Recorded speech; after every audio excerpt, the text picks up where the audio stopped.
menjadi pengetahuan sehari-hari setiap orang di kota atau di desa, di masa lalu atau di masa kini, di kalangan umat Islam, bahwa kalau Ramadan tiba, setan dibelenggu. Ya kita kan belajar, kita kan berkembang ilmunya sehingga ada bahasa yang berkembang, ada retorika, ada uslub dalam bahasa Arab, ada susastra dalam bahasa Indonesia. Bahasa bukan hanya grammar, bahasa juga ada literature. Berarti setan dibelenggu itu kan pemaknaan substansialnya adalah bahwa pekerjaan puasa itu merupakan metodologi untuk membelenggu setan. Siapakah yang membelenggu setan? Loh kan kita khalifahnya Allah, ya masa Tuhan yang suruh kerjain semuanya. Kita dikasih metodenya, kita yang mengerjakannya, kita yang membelenggu setan. Nah sekarang tinggal pandangan kita mengenai setan, mari kita perpanjang, mari kita perluas, mari kita perdalam. Setan itu bukan sesuatu di luar diri kita, sebuah bentuk fisik, jasad. Setan itu kan bisa frekuensi, sel, virus, kuman, bisa koordinat-koordinat dari satu keadaan, bisa atmosfer, kuat. Anda memahaminya dengan nanoteknologi misalnya. Jadi setan itu satu potensialitas yang terus-menerus harus diselidiki, yang membuat manusia sedemikian rupa kehilangan keseimbangannya. Dan ini sangat luas, ketidakseimbangan dan keseimbangan dalam diri manusia itu begitu luasnya, sehingga puasa itu membuat kita memiliki jarak untuk mencoba menghitung kembali faktor apa saja, frekuensi yang mana saja yang selama ini menciptakan ketidakseimbangan dalam hidup kita, sehingga produknya adalah produk kejahatan, keburukan, maksiat, destruksi, dan sebagainya. Sehingga puasa adalah satu desain antivirus. Dalam hidup ini kita punya ruang untuk bercinta secara pribadi dengan istri, dengan suami, dengan anak dan seluruh keluarga, teman-teman, seklub, seorganisasi, sekelompok, dan lain sebagainya.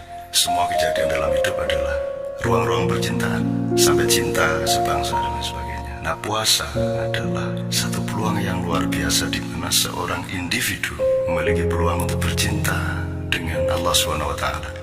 Anda tinggal mencari cara-cara pandang untuk menemukan dan menghayati betapa dahsyat dan beruntungnya kita mendapatkan peluang untuk bercinta secara pribadi dengan Allah SWT. Kenapa bercinta secara pribadi?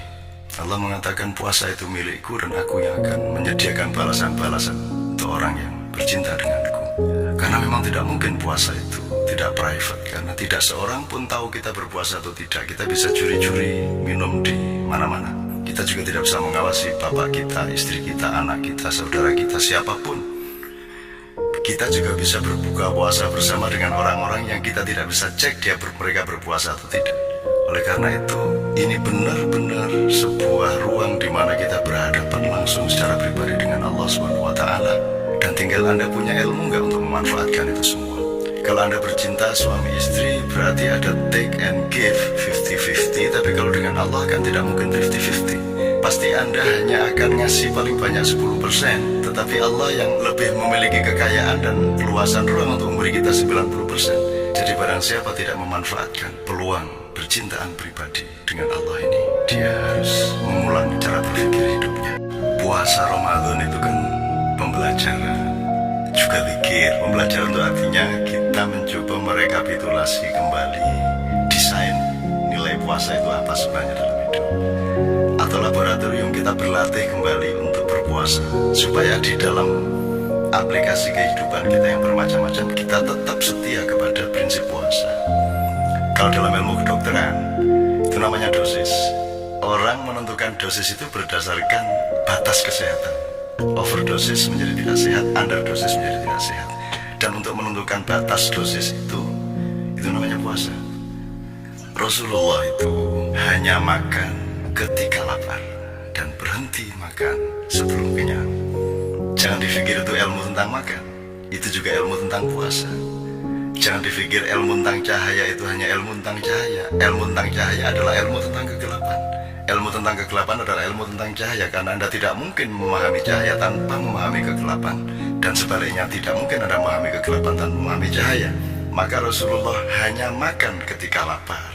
Itu dia mempuasakan ilmunya mengenai kesehatan, sehingga dia menahan diri untuk tidak makan kalau tidak benar-benar pada detik yang pas ketika dia membutuhkan makan secara medis. Dan begitu frekuensi atau jumlah makanan mulai punya potensi tidak terlalu positif terhadap badan, maka Rasulullah mempuasainya lagi dengan berhenti sebelum kenyang. Itu bukan hanya ilmu makan, bukan hanya ilmu. Jadi ilmu kesehatan itu juga ilmu puasa. Sejumlah ustadz atau ulama itu memberi orientasi pemaknaan puasa sebagai salah satu cara untuk mengingatkan manusia agar tidak melakukan akumulasi atau penumpukan atas harta, kekuasaan dan lain sebagainya. Dan itu sangat positif. Kalau kita cari rumus-rumus dasarnya, aslinya puasa itu kalau saya menggambarkan kan dilambangkan oleh air khamar, oleh air arak. Kalau sholat itu dilambangkan oleh air hujan.